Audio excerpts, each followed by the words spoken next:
And the last test, وَلَمْ يَكُلْ لَهُ كُفُوًا أَحَدٌ. It is so stringent, it's impossible for anyone besides Allah subhanahu wa ta'ala, the true Almighty God, to pass. It says there's nothing like Him. The moment you can imagine, the moment you can draw a mental picture, what God is, He is not God. We know that Rajneesh, he was a human being like you and me. He had one head, two hands, two legs, two eyes, one nose, one mouth, long flowing beard, long hair. So surely, He can't be Almighty God. وَلَمْ يَكُلْ لَهُ كُفُوًا أَحَدٌ. There is nothing like Him. And this test, وَلَمْ يَكُلْ لَهُ كُفُوًا أَحَدٌ, is so stringent that no one besides Allah subhanahu wa ta'ala can pass. Suppose someone says that Arnold Schwarzenegger, you know Arnold Schwarzenegger? The person who's known as the strongest man in the world. He was given the title Mr. Universe. If suppose someone says that Almighty God, He's 1,000 times as strong as Arnold Schwarzenegger. The moment you can compare God to anyone, whether it be Arnold Schwarzenegger, whether it be Dara Singh or King Kong, whether it be 1,000 times or 1,000,000 times, the moment you can compare Almighty God to anyone, He is not Almighty God. وَلَمْ يَكُلْ لَهُ كُفُوًا أَحَدٌ. There is nothing like Him. This is a 4-line definition given in the Holy Quran, Surah Ikhlas, which is the touchstone of theology. We Muslims, we prefer calling Allah subhanahu wa ta'ala by the Arabic name Allah instead of the English word God. Because the Arabic word Allah, it is pure, it is unique. Whereas the English word God, it can be played around with. You can play around with that word. If you add a S to God, it becomes gods, plural of God. There is nothing like plural Allah in Islam. Qul huwallahu ahad. Say He is Allah, one and only. If you add a D-E-S-S to God, it becomes goddess, a female God. There is nothing like male Allah or female Allah in Islam. Allah is unique. He has got no gender. If you add a father to God, it becomes Godfather. He's my Godfather. He's my guardian. There's nothing like Allah Father in Islam or Allah Abba in Islam. If you add a mother to God, it becomes Godmother. There's nothing like Allah Mother or Allah Ammi in Islam. Allah is a unique word. It's a pure word. If you prefix a tin before God, it becomes tin God. There's nothing like tin Allah in Islam. That's the reason we Muslims, we prefer calling Allah subhanahu wa ta'ala by the Arabic word Allah instead of the English word God. But if some Muslims, if they use this word while speaking to non-Muslims, I have got no objection. Because non-Muslims may not know what is the concept of Allah. So if anyone uses God for Allah, I have got no objection. But the more appropriate word is Allah. Otherwise the Holy Quran says in Surah Isra, chapter number 17, verse number 110, قُلِ ذُو اللَّهِ أَوِ ذُو الرَّحْمَنِ أَيَّأْمَا تَدْعُوا فَلَهُ الْأَسْمَاءُ الْحُسْنَى. Say, call upon Him by Allah or by Rahman. By whichever name you call upon Him, it is well. To Him belongs the most beautiful name. You can call Allah subhanahu wa ta'ala by any name, but it should be a beautiful name. It should not conjure up a mental picture. And there are no less than 99 different attributes given of Allah subhanahu wa ta'ala in the Holy Quran. No less than 99 different attributes of Allah subhanahu wa ta'ala are given in the Holy Quran. For example, Ar-Rahman, Ar-Rahim, Al-Kareem, most gracious, most merciful, most benevolent. He's called as Rabb, as Razik, as Lord, Cherisher, Sustainer, Provider. No less than 99 different attributes are given in the Holy Quran for Allah subhanahu wa ta'ala. And the same message is repeated. Besides Surah Isra chapter 17 verse number 110, it is also mentioned in Surah Taha chapter number 20 verse number 8.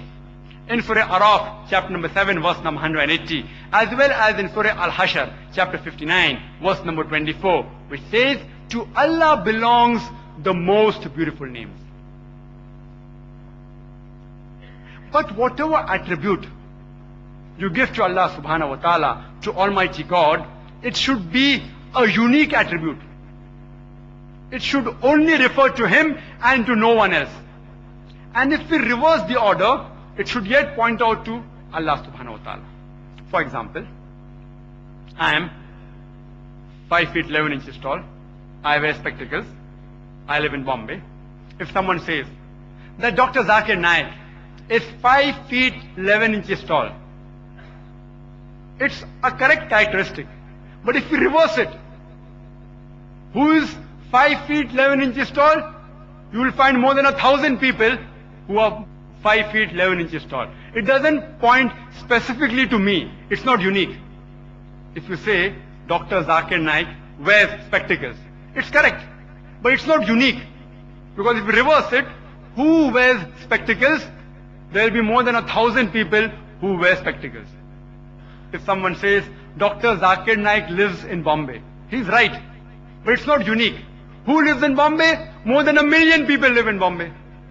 So the attribute that you give should be unique. For example, if someone says that Dr. Zakir Naik is the father of Farid Zakir Naik, who was born on the 10th of July 1994 in Jangir Nursing Home in Pune, that's a unique attribute. Because if we reverse it, who is the father of Farid Zakir Naik, born on the 10th of July 1994 in Jangir Nursing Home in Pune? The answer is only one, Dr. Zakir Naik, no one else. It's a unique attribute. It points out to no one but one person. Similarly, let me give you another example. That Dr. Zakir Naik is the founder chairman of IRF Educational Trust, which was established on the 6th of November 1992 in Dongri, Mumbai. If we reverse it, who is the founder chairman of IRF Educational Trust, which was established on the 6th of November 1992 in Dongri, Mumbai? The answer is only one, Dr. Zakir Naik. Similarly, if you call Allah subhanahu wa ta'ala by any attribute, by any name, it should be unique. You can't say Allah subhanahu wa ta'ala is the creator of a building, because even many builders can build buildings. You can call Him the creator of the universe. Khalik, the creator. Who's the creator? Only one. Who's the ultimate creator of the universe? Only one, Allah subhanahu wa ta'ala. Ar-Rahman. Who's the most gracious? The answer is only one, Allah subhanahu wa ta'ala. Ar-Rahim. Who's the most merciful? The answer is only one, Allah subhanahu wa ta'ala. So it should be a unique attribute. The example I gave of myself was unique, but nothing great. Being the founder chairman of IRF Educational Trust is nothing great. It's unique, fine. It's nothing great. But Allah subhanahu wa ta'ala, besides the attribute being unique, it is something ultimate. Being the father of Farid Zakir Naik is not ultimate. It's unique. It's not ultimate. But Allah subhanahu wa ta'ala's attribute, besides being unique, should be ultimate. You cannot give attributes which are just common, which you and I can also do. Secondly, besides giving unique attributes, it should not be combined with characteristics which do not belong to Allah subhanahu wa ta'ala. For example, if someone says that Dr. Zakir Naik is the father of Farid Zakir Naik, who was born on the 10th of July 1994, Jangir Nursing Home in Pune, and is 4 feet tall. The attribute is correct.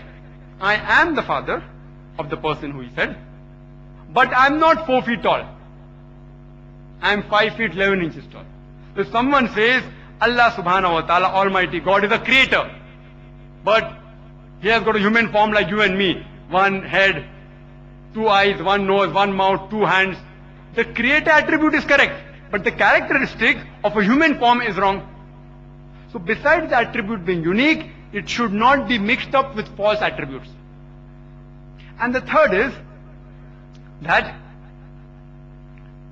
the attribute, the various attributes that you give to Allah subhanahu wa ta'ala should point only to one Allah subhanahu wa ta'ala, not more than that. Because there's only one. Qul huwallahu ahad. Say He's Allah, one and only. So if someone says that Dr. Zakir Naik is the father of Zakir Naik, born on the 10th of July 1994 in Jangir Nursing Home, Pune, and Abdullah Sheikh is the founder chairman of IRF Irrigation Trust, which was established on 6th of November 1992 in Dongri, Mumbai. One attribute is correct of mine, but my attribute is given to another person who's not me. Abdullah Sheikh and Dr. Zakir Naik aren't the same. So you cannot say that Khalik, the creator, is one God and Ar-Rahim, the merciful, is another God. If someone says that rain God is different, cloud God is different, and sun God is different, and creator is different, and cherisher is different, it's totally wrong. The attributes are correct, but it should point out only to one person and no one else. People may ask me that what is wrong in having more than one God? The polytheists, they may say, Dr. Zakir Naik, what is the harm in having many gods? If we have many gods, there will be fighting between them. And each one will try to defeat the other and try and establish his rule. So people may say, see, we can divide. One is a God of rain, one is a God of sun, one is a God who created, one is a God who is a cherisher. If we divide such way and have multiple gods, that means one God is unable to do the things of the other God. He does not have knowledge of the other God. It means it's a deficient God. It's not an ultimate God, and we don't want to believe in a deficient God. We want to believe in a God which is ultimate, the supreme. No wonder you find in the mythology of certain religions, God fighting among themselves. And one God killing the other God, and one God takes help of the other God to defeat the third God. This is found in the mythology. The Holy Quran gives the answer in Surah Al-Anbiya, chapter 21, verse number 22. That it says that if there were more gods besides Allah, there would surely be confusion. And we know that there is no confusion in the universe. The universe is running harmoniously. It's further mentioned in Surah Mu'minun, chapter 23, verse number 91, that Allah subhanahu wa ta'ala does not have any sons, neither does he have any partners. If there were many gods besides Allah, each God would have taken what they created and would have held it over the other. So surely, there has to be only one true God. If you analyze all the religions which speak about concept of God, all of them ultimately believe in monotheism. That is, they believe in one God. Any religion which believes in a concept of God, ultimately that religion believes only in one God at a higher level. At the lower level, there may be other gods, but at the higher level, it finally believes in one God only. If you analyze the scriptures of Almighty God, they spoke about the true concept of Almighty God. But later on, the scriptures, they got manipulated. They got interpolated. They got corrupted. Why? By people for their own requirements, to fulfill their own material desires. And later on, you have a religion which has been changed from monotheism to polytheism or pantheism. The Holy Quran says in Surah Al-Baqarah, chapter number 2, verse number 79, فَوَيْلٌ لِلَّذِينَ يَكْتُبُونَ الْكِتَابَ بِأَيْدِيهِمْ. Woe to those who write the book with their own hands. فَوَيْلٌ لِلَّذِينَ يَكْتُبُونَ الْكِتَابَ بِأَيْدِيهِمْ ثُمَّ يَقُولُونَ هَذَا مِنْ عِنْدِ اللَّهِ لِيَشْتَرُوا بِهِ ثَمَنًا قَلِيلًا فَوَيْلٌ لَهُم مِّمَّا كَتَبَتْ أَيْدِيهِمْ وَوَيْلٌ لَهُم مِّمَّا يَكْسِبُونَ. Woe to those who write the book with their own hands and then say, this is from Allah, to traffic with it for a miserable price. Woe to those for what their hands do write, and woe to those for what they earn. So the Holy Quran says that people have changed the scripture of Almighty God for their own material desires. Woe to such people and woe to what they earn. There are certain religions like Buddhism, Confucianism, you have Taoism, which do not comment on God. neither do they confirm nor deny the existence of Almighty God. It's called as an agnostic religion. We have other religions like Jainism which are atheistic. They deny the existence of Almighty God. Regarding how to prove to the atheist or the agnostic the existence of Allah subhanahu wa ta'ala, you can refer to my video cassette, Is the Quran God's Word? Part 1 and 2. This talk was given about 2 years ago in the same auditorium. 2 years ago, in the same auditorium, Billah Matushri, where I've proved here to an atheist, to an agnostic, to a Muslim, Christian, Buddhist, Jain, whether he be a scientist, to all these people with reason, logic and science, on the basis of the Holy Quran, the existence of Allah subhanahu wa ta'ala. So all those who want to know how to prove to an atheist or an agnostic the existence of Allah subhanahu wa ta'ala, you can refer to my video cassette. I think it's available in the foyer outside. It's available for sale outside. Part 1 and Part 2. In Islam, we believe in Tawheed. Tawheed does not merely mean monotheism or merely meaning believing in one God. It has much more to it. Tawheed means unification, asserting oneness, and is derived from the Arabic verb wahda, which means to unite, to unify, to consolidate. And there are 3 categories in Tawheed. The first is Tawheed ar-Rububiyyah. Is derived from the verb Rabb, which means Lord, cherisher, sustainer. It means maintaining the unity of lordship. And the basic concept here is that Allah subhanahu wa ta'ala is the person who created all the things which exist. He is not dependent on anything or any person, but all things and persons are dependent on Him. He is absolute, whereas all the other things, they are relative and they are temporarily and they are conditional. The second category is Tawheed al-Asma wa Sifat, which means maintaining the unity of Allah subhanahu wa ta'ala's names and attributes. And there are basically 5 points in this category. The first is Allah should be referred to according to what Allah and His Messenger described Him. Second is Allah should be referred to as He has referred to Himself. No one can call Allah subhanahu wa ta'ala as Al-Ghadib, the angry one. So the Quran says that He gets angry, but that's a quality which you cannot say the angry one, because Allah and His Messenger didn't give that attribute to Allah subhanahu wa ta'ala. The third is you cannot give human qualities to Allah subhanahu wa ta'ala. Like some scripture says that God Almighty, after creating the universe, He rested. He was tired. Some scriptures say that He repented. See, repenting, getting tired are acts which human beings require, not Allah subhanahu wa ta'ala. And the criteria for this category is from Surah Ash-Shura, chapter 42, verse number 11, which says, Laisa kamislihi shay', that there is nothing whatever like Him. There is nothing whatever like Him.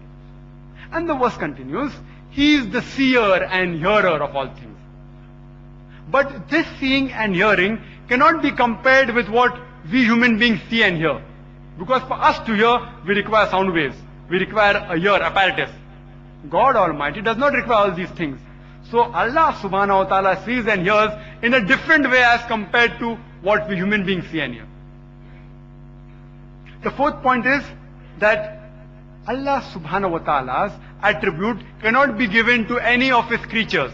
Like you can't call a human being without a beginning and without an end. A person who will not die. He is eternal. You can't give this attribute to any human being or any of the creation of Allah subhanahu wa ta'ala. And the last point is, you cannot give the names of Allah subhanahu wa ta'ala to any of his creatures without prefixing abd. Certain indefinite forms like Rauf, Rahim can be given. But the definite form, ultimate, without prefixing abd, you cannot give. Like Abdul Rahman, Abdul Rahim. Abd means slave. Slave of Rahman, Ar-Rahman. Slave of Ar-Rahim. Abdullah, slave of Allah. Neither can you give this abd to anyone besides Allah subhanahu wa ta'ala. You cannot say Abdul Rasul, the slave of the messenger. You cannot say Abdul Nabi, the slave of the prophet. The third category of Tawheed is Tawheed al-Ibadah. The Ibadah has been derived from the Arabic word abd, which means slave, servant.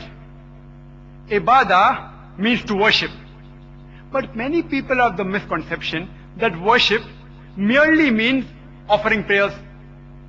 A prayer is one of the high form of worship, but that's not the only form of worship. As I said, Ibadah is derived from abd, meaning slave, servitude. So worship means any commandments you follow of Allah subhanahu wa ta'ala, you are doing worship.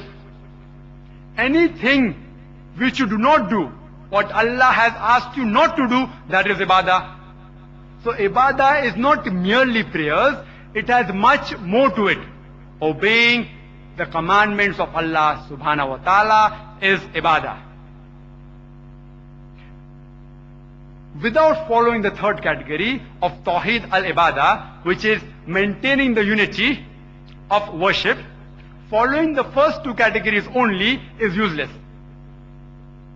Because the Holy Quran says that there were pagans, Arabs, at the time of the Prophet, who believed in the first two categories. That is, Tawheed al-Rububiyyah and Tawheed al-Asma wa Sifat. But not in the third category. And they were referred as mushriks and kafirs, idolaters and rejectors of faith. The Holy Quran says in Surah Yunus, chapter number 10, verse number 31, say, who is he that sustains life to you in the sky and the earth? Or who is it that hears and sees all things? And who is it that gives life to things that are dead and gives death to things which are alive? Who is it that regulates and controls the affairs? Soon they will say, it is Allah. So why don't you have piety towards Him? Why don't you worship Him? A similar message is given in Surah Zukhruf, chapter 43, verse number 87, that when you ask them, who has created them? They will say, Allah. But they are far deluded from the truth. So the pagans Arab at the time of the Prophet, even they had a concept of one supreme Almighty God, which they called as Allah. But along with it, they even had about 360 idols which they worship. So, if you worship anyone besides Allah subhanahu wa ta'ala, then you are not following the third category of Tawheed al-Ibadah. And with the first, second or third category of Tawheed is missed by anyone, or if there is any deficiency in fulfilling any point of any of the three categories, it is called as shirk. Shirk means associating partners. It means sharing. And in Islamic terms, it means associating partners with Allah subhanahu wa ta'ala. The biggest sin which is mentioned in the Holy Quran is shirk, associating partners with Allah subhanahu wa ta'ala. It does not only mean that you worship some other God, but shirk that is not fulfilling any of the three categories of Tawheed leads to shirk. And the Holy Quran says in Surah Nisa, chapter number 4, verse number 48, that Allah subhanahu wa ta'ala will never forgive associating partners to Him. If He pleases, He may forgive anything else. But the sin of associating partners with Allah, He shall never forgive. The same message is repeated in Surah Nisa, chapter number 4, verse number 116.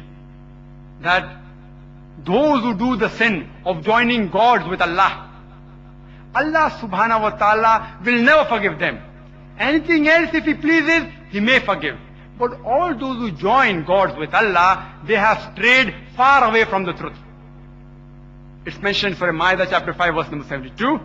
لَقَدْ كَفْرَ الَّذِينَ قَالُوا إِنَّ اللَّهَ هُوَ الْمَسِيحُ ibn Maryam.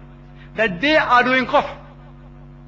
Those who say that Allah is Christ, the son of Mary. وَقَالَ الْمَسِيحُ. But said Christ, Ya Bani Israel, O children of Israel, A'budullah, worship Allah, Rabbi wa Rabbakum, who is my Lord and your Lord. Innahu may shirk billah. Anyone who associates partners with Allah, faqad harram Allah alayhi al-jannah. Allah will make Jannat haram for them. وَمَا وَهُ النَّارِ وَمَا لِلظَّالِمِينَ مِنْ أَنصَارٍ. And fire shall be his dwelling place, and he shall have no helper in the hereafter. The Holy Quran says that Jesus Christ, peace be upon him, said, Innahu may shirk billah. Anyone who associates partners with Allah, faqad harram Allah alayhi al-jannah. Allah will make Jannat haram for him. وَمَا وَهُ النَّارِ وَمَا لِلظَّالِمِينَ مِنْ أَنصَارٍ. And fire shall be his dwelling place, and he shall have no helper in the hereafter. When I started my talk, in the beginning of it, the Qari, he recited verses of Surah Al-Imran, chapter 3, verse 64, which says, Ta'ala ila kalmatin sawa'im bainana wa bainakum. That come to common terms as between us and you. Which is the first term? Allah na'budu illallah. That we worship none but Allah. It doesn't say we believe in one and only Allah. Believing is not sufficient. It says Allah na'budu illallah. That we worship none but Allah. Wala nushrika bihi shay'an. That we associate no partners with Him. So only believing in one God is not sufficient. You should even only worship Him and no one else, and associate no partners with Him. The Holy Quran says in Surah Anam chapter 6, verse number 108, Revile not ye those whom they worship besides Allah, lest out of spite they revile Allah subhanahu wa ta'ala in their ignorance. The Holy Quran says in Surah Luqman chapter 31, verse number 27, that if all the trees on the earth were made into pen, and the ocean into ink, and the seven oceans to back it up, yet the words of Allah subhanahu wa ta'ala will not be exhausted in writing, because He is all powerful, full of wisdom. I would like to end my talk by giving the quotation of the Holy Quran from Surah Al-Hajj chapter 22, verse number 73, which says, Ye men, there is a parable set forth for you. Listen to it. Those whom you call upon anyone besides Allah, they cannot even create a fly. They cannot even create a fly if all of them got together.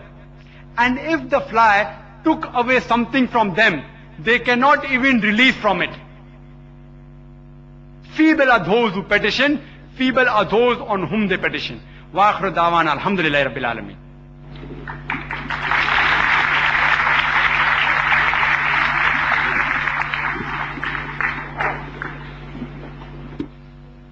To analyze the concept of God in major religions adequately for all present here today, in the limited time available, we would like the following rules to be followed during the question and answer session. Questions asked should be on the topic, concept of God in major religions only. Questions not relevant to the topic, including any general questions on religion, will not be allowed. Kindly state your question briefly and to the point. Only one question at a time may be asked. For your second question, you would have to go at the back of the row again and await your second chance to ask your question. 3 mics have been provided for the questions from the audience in the auditorium. 2 in the front next to the stage on my right and left side, and 1 at the back in the ladies section. Please stand in the queue at one of the mics if you wish to put a question to the speaker, and speak into the mic only when the mic handling assistants hand the mic to you. We will allow one question on each of the mics in clockwise rotation. Written questions on slip papers, which are available from our volunteers on the sides and in the center aisle, would be given secondary preference after the questions on the mics are answered by Dr. Zakir and if time permits. Kindly state your name and profession before putting forward your question. May we have the first question from the ladies' side, please.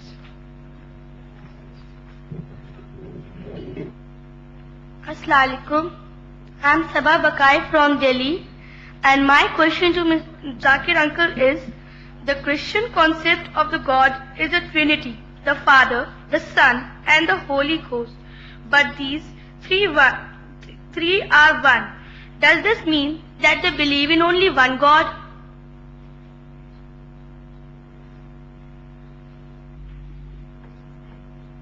The sister asked the question that the Christians believe in Trinity, the Father, the Son and the Holy Ghost, and that they are one. Does it mean that they also believe in one God? Sister, if you analyze the word Trinity, it occurs nowhere in the Bible. If you search the full Bible, the word Trinity doesn't exist anywhere in the Bible. It's not there in the Bible. But the word Trinity is there in the Holy Quran. But the word Trinity is there in the Holy Quran. The Holy Quran says in Surah Nisa, chapter 4, verse number 171, it says, وَلَا تَقُولُوا ثَلَاثًا. Don't say Trinity. إِنْتَوْ خَيْرٌ لَكُمْ. This has stopped, it's better for you. For God is one God. It's again repeated in Surah Ma'idah, chapter number 5, verse number 73. It says, لَقَدْ كَفْرَ الَّذِينَ قَالُوا إِنَّ اللَّهَ ثَالِثُ ثَلَاثًا. They blaspheme those who say that Allah is one of three in a Trinity. For there is no God but Allah. So the word Trinity is not mentioned in the Bible, but it is there in the Quran. And Quran says, وَلَا تَقُولُوا ثَلَاثًا. Don't say Trinity. The closest verse that you can find in the Bible, which can be taken for Trinity, is the first epistle of John, chapter number 5, verse number 7, which says, for there are three that bear record in heaven, the Father, the Word, and the Holy Ghost. And these three are one. This verse of the Bible, first epistle of John, chapter 5, verse number 7, is the closest resemblance to Trinity in the full Bible. But if you read the Revised Standard Version, which has been revised by 32 scholars of the highest eminence, backed by 50 different Christian cooperating denominations, they have removed this verse from the Bible as an interpolation, as a concoction, as a fabrication. It was not removed by Muslims or non-Christian scholars, but it was removed by 32 Christian scholars of the highest eminence, backed by 50 different corporate denominations, as an interpolation, as a concoction, as a fabrication, because it was not there in the original manuscript. We Muslims, we should thank the galaxies of deities, the doctors of divinity, for getting the Bible one step closer to the Quran, closer to Islam. As the Quran says, وَلَا تَقُولُوا ثَلَاثًا. Don't say Trinity. In fact, if you analyze, as I said in my talk, Jesus Christ, peace be upon him, never spoke about Trinity. That Father, Son and Holy Ghost, they were one. In fact, he said in the Gospel of John, chapter 14, verse number 28, my Father is greater than I. Gospel of John, chapter number 10, verse number 29, my Father is greater than all. Gospel of Matthew, chapter number 12, verse number 28, I cast out devil with the Spirit of God. Gospel of Luke, chapter number 11, verse number 20, with the finger of God I cast out devil.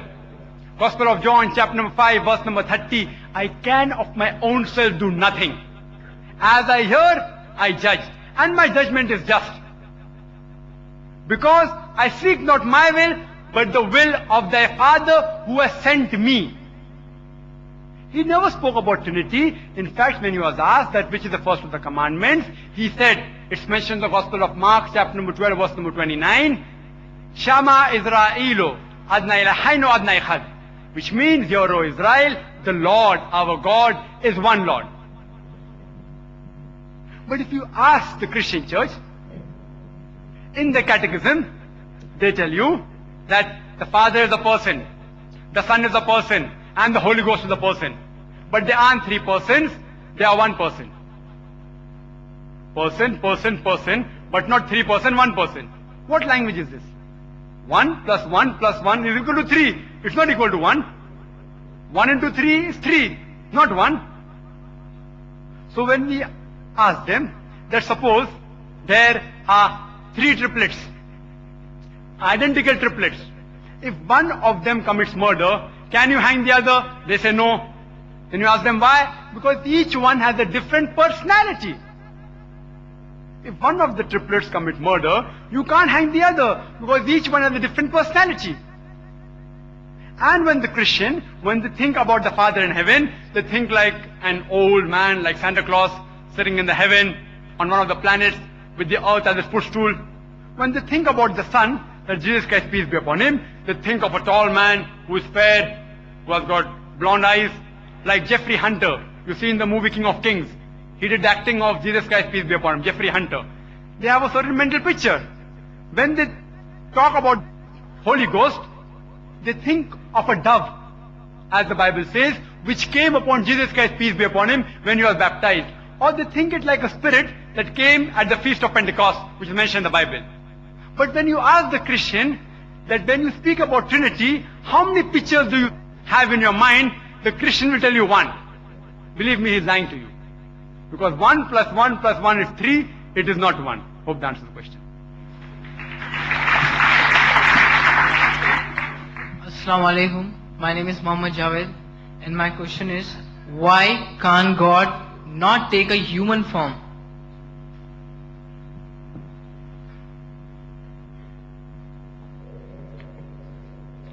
The brother asked a question that why can God not take a human form? If God wants, he can take a human form. But the moment he takes a human form, he ceases to be God. Because God and man, they are two opposites. Man is mortal. God is immortal. You can't have a mortal and immortal person at the same time. Man has a beginning. God has got no beginning. You can't have a person who has a beginning and no beginning at the same time. Man has an end. God has no end. So you can't have a person having an end and no end at the same time. It doesn't make sense. So you can't have a God-man. You can either have God or you can have man. You can't have a God-man. So if God takes human form, he ceases to be God. He becomes human being. Because man requires to eat. God does not require to eat. The Quran says in Surah Anam chapter 6 verse number 14 that he feedeth everyone but doesn't require to be fed. The human beings, they require rest. They require sleep. The Quran says in Ayat al-Kursi chapter number 2 verse number 255, which was also recited by the Qari, Brother Ashraf Muhammadi, Allahu la ilaha al-hayyul qayyum la ta'khudhu sinatun wa la nawm lahu ma fis samawati wa ma fil ard. Allah, he is one and only, the self-existing, the eternal. No slumber can seize him, nor does he require sleep. To him belongs everything in the heaven and the earth. Therefore, God, when he takes the human form, he ceases to be God. You can't have a God-man together.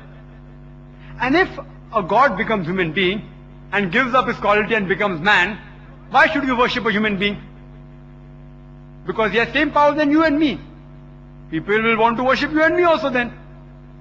What is the use of worshipping a person who has same powers like you and me? And later on if someone tells me, this same human being became God, it's not possible. If human beings can become God, even you and I would become God tomorrow. Therefore, if Allah wants, He can become a human being. But He'll cease to be a God. Therefore, Allah will never want to become a human being. Allah can tell a lie if He wants. But He will never tell a lie. Because to lie is ungodly. The moment He lies, He ceases to be God. Allah can do injustice if He wants. But He will not. Because to do injustice is ungodly. As the Holy Quran says in Surah Nisa chapter 4 verse number 40, that Allah subhanahu wa ta'ala is never unjust in the least degree. So if He does injustice, He ceases to be God. Allah subhanahu wa ta'ala, if He wants, He can make a mistake. But He will not make a mistake, because to make mistake is ungodly. The Quran says in Surah Taha chapter number 20 verse 52 that Allah does not make mistake. Allah doesn't err. So if He makes a mistake, He ceases to be God. Allah can forget if He wants, but He will not forget, because forgetting is an ungodly act. The Quran says in Surah Taha chapter 20 verse 52, Allah doesn't make a mistake, neither does He forget. The moment He forgets, He ceases to be God. Therefore, the Holy Quran says, Inna Allaha ala kulli shayin qadir. Verily Allah has power over all things. In several places. In Surah Baqarah chapter 2 verse number 106, in Surah Baqarah chapter number 2 verse number 109, Surah Baqarah chapter 2 verse number 284, Surah Al-Imran chapter number 3 verse 29, Surah Nahl chapter 16 verse 77, in Surah Fatir chapter 35 verse number 1, Allah says, Inna Allaha ala kulli shayin qadir. For verily Allah has power over all things. But Allah only does godly things. He doesn't do ungodly things. Because Quran says in Surah Buruj, chapter 85, verse number 16, Allah is the doer of all He intends. Whatever Allah intends, He can do. But He only intends godly things. This theory of God becoming a human form is called as anthropomorphism. Almighty, God taking a human form. And most of the major religions, sometime or the other, they have in their philosophy that God has taken a human form. Some religion once, some several times. And they have a very beautiful logic for that. They say that God Almighty, He is so pure, He is so holy. He doesn't know regarding the feelings of the human beings, regarding the shortcomings, the difficulties a human being can have. He is so holy and pure. And Allah subhanahu wa ta'ala doesn't know how does a human being feel when he's hurt. How does he feel when he gets into trouble? So therefore, God Almighty came in the form of a human being in this world to set the rules for the human being. On the face of it, very good logic. But I tell these people that if I manufacture a tape recorder, do I have to become a tape recorder to know what is good or what is bad for the tape recorder? No. I just write an instruction manual. That when you want to play the audio cassette, put in the cassette, press the play button. When you want to stop, press the stop button. When you want to fast forward, press the FF button. Don't drop it from a height, it will get spoiled. Don't immerse it in water, it will get damaged. I write an instruction manual. I don't have to become a tape recorder to know what is good or what is bad for the tape recorder. Similarly, when Almighty God is our creator, He doesn't have to become a human being to know what is good or what is bad for the human being. He sends an instruction manual. And the last and final instruction manual for the human beings is the Holy Quran. The Holy Quran is the last and final instruction manual for the human beings, the do's and don'ts for the human beings. And He need not come down in this world as a human being to give us the instruction manual. What does He do? He chooses a man amongst men to deliver His message, whom we call as messengers or prophets, who He communicates on a higher level through the revelation. It is so clear-cut to any logical person that God Almighty cannot take human form. But any fool can also understand. That's the reason the Holy Quran says in Surah Baqarah chapter 2 verse number 18, Summum bukmun umyun fahum la yarjiun. The deaf, the dumb, the blind, they will not come to the true path. And the Bible gives the same message. in the Gospel of Matthew, chapter number 13, verse number 13, seeing they see not, hearing they hear not, neither do they understand.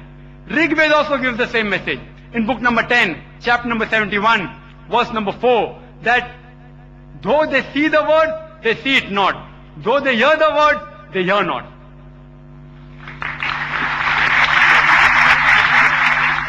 The next question from the ladies. Assalamu alaikum. If all the major religions and scriptures speak about one God, then does it imply that all these religious scriptures, that is Bible, Vedas, etc., are the word of God? And does it further imply that whichever religion you follow, be it Islam or Hinduism or Christianity, it is one, the same?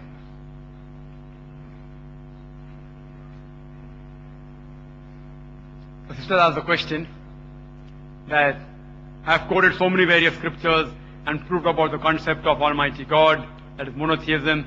Does it imply that all these religious scriptures I quoted, they are the word of Almighty God? And does it imply that irrespective whether you follow Christianity, Hinduism, Islam, it's one and the same?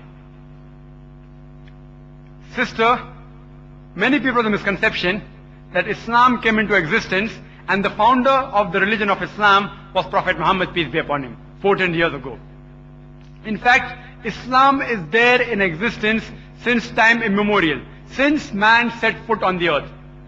And the Holy Quran says in Surah Fatir, chapter 35, verse number 24, وَإِم مِّنْ أُمَّةٍ إِلَّا خَلَافِهَا نَذِيرٌ. There is not a nation or a tribe to whom we have not sent a warner. The Holy Quran says in Surah Ra, chapter number 13, verse number 7, وَلِكُلِّ قَوْمٍ هَادٍ. And to every nation have we sent a guide. By name, only 25 are mentioned in the Holy Quran. But our Prophet Muhammad sallallahu alaihi wasallam, he said there were more than 124,000 messengers sent on the face of the earth. By name, we know only 25 mentioned in the Holy Quran. Adam, Moses, Jesus, Solomon, Muhammad, peace be upon them all. But there were more than 124,000 messengers sent on the face of the earth.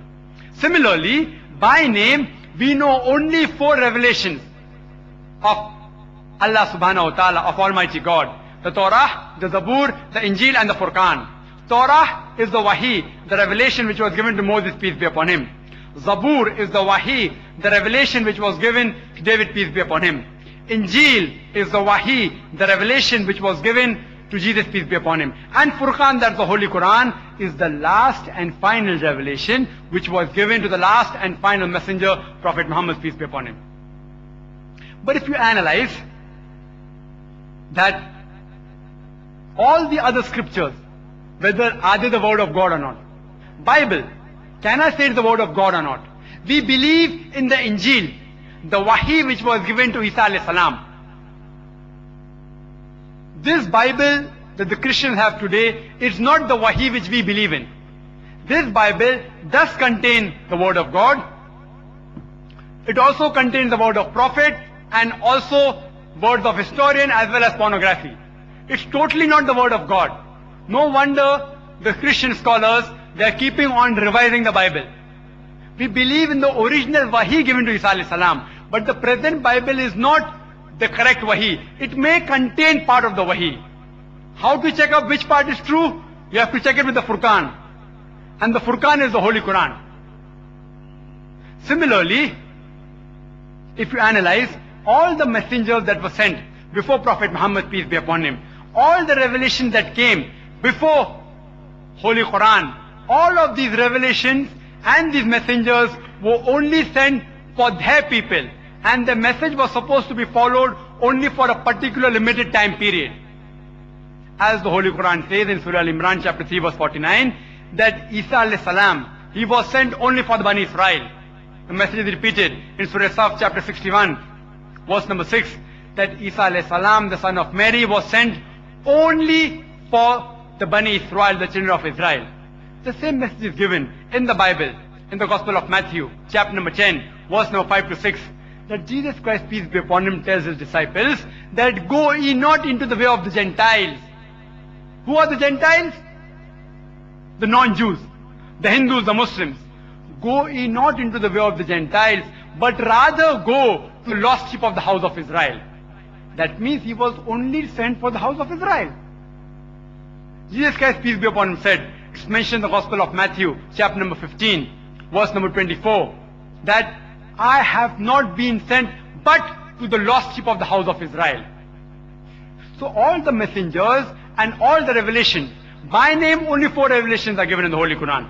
But there were several revelations of Allah subhanahu wa ta'ala, like Sufa, Ibrahim and various other revelations. But all the revelations that came before the Holy Quran and all the messengers that came before Prophet Muhammad, peace be upon him, they were only sent for their people and for a particular time period.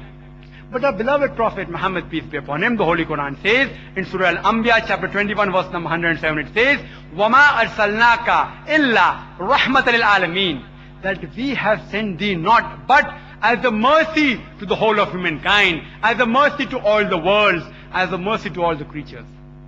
The Holy Quran says in Surah Sabah chapter 34 verse number 28, that وَمَا أَرْسَلْنَاكَ إِلَّا كَافَّةً لِلنَّاسِ بَشِيرًا وَنَذِيرًا, that we have sent thee not but as a universal messenger, giving glad tidings and warning them against sin. But most of the humankind yet do not know.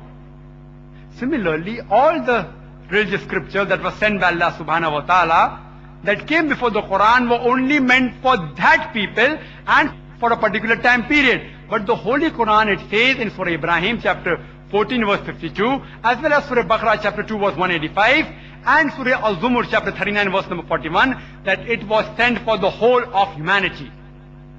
Regarding a question, that are these scriptures, the Vedas, the Bible, the Zed Avesta, the Satir, the Upanishad, are they the word of Almighty God?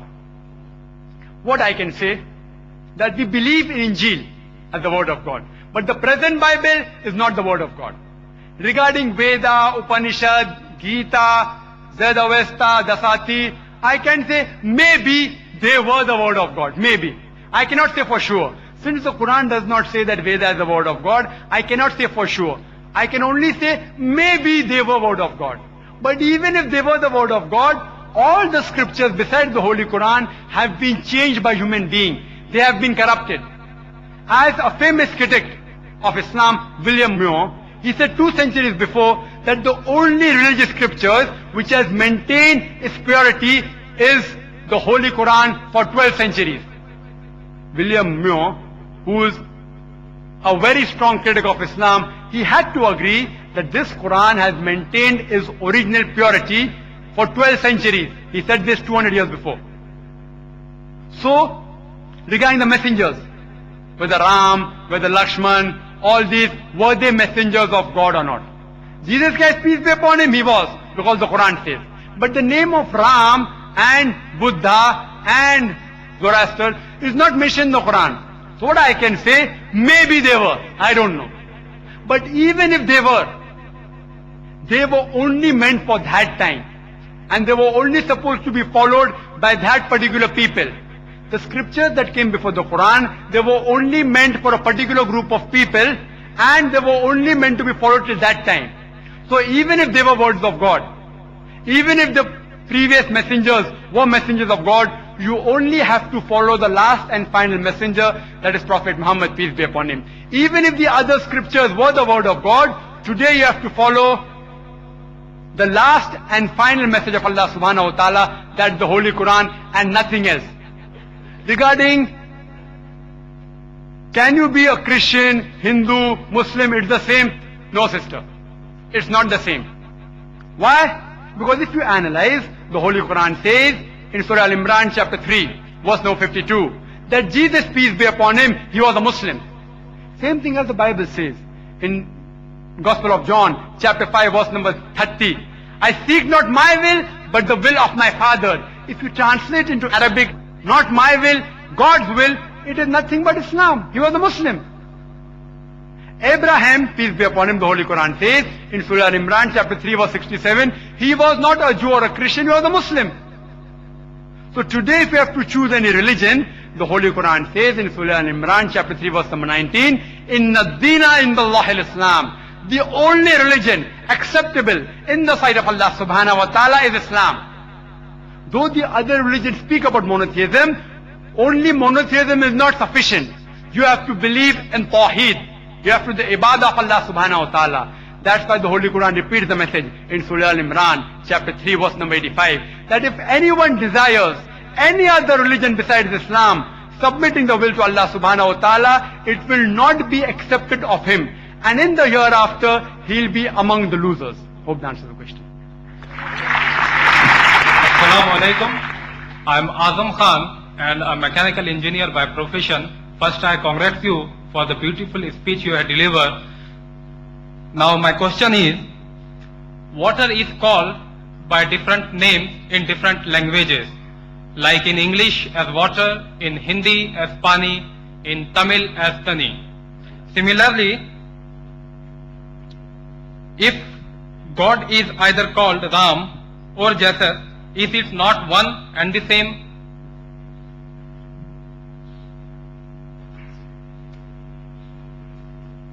The brother posed the question that water in different languages can be called as water in English, pani in Hindi, tani in Tamil. Similarly, God is one. Can we not call him by Ram or Jesus, etc.? Peace be upon him.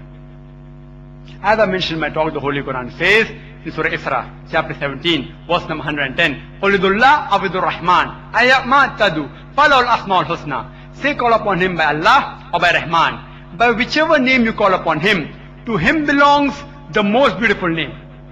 You can call Allah subhanahu wa ta'ala by any name, but it should be a beautiful name and it should not conjure a mental picture. It should contain the qualities of Almighty God. And the same message is repeated in Surah Taha, chapter number 20, verse number 8.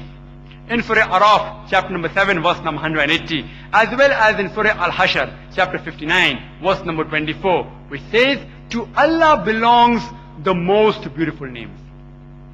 You can call him by any name, but it should not conjure up a mental picture. Regarding a question that water is called by different names in different languages, and I know about it. In English it's called as water, in Hindi as pani, in Tamil as tani, in Arabic it's called as mai, in Surah Al-Anbiya chapter 21 verse number 30, in Sanskrit it's called as apa, in Bhagavad Gita chapter number 7 verse number 4. In Shuddha Hindi it's called as jal, in Gujarati as jal or pani, in Marathi as pani, it's called as in Kannada, it's called as nir, in Telugu nir, and in Malayalam as vellam, various languages. You can call. I gave you only 10 examples. Quran gives 99 attributes to Allah subhanahu wa ta'ala. But there is no objection if you call water in any language as long as it is water in any language. But it should be water. It should not be something else. For example, if suppose someone comes and tells me that I have been advised by my friend that every day in the morning I should have 1 glass of pani. I know pani means water, so I understand what he's saying. But then he continues, but when I have that 1 glass of pani, I feel like vomiting. I ask him, why do you feel like vomiting? So he tells me, because the water stinks. It is yellowish in color. Later I realized that what he's talking is not pani, it is urine.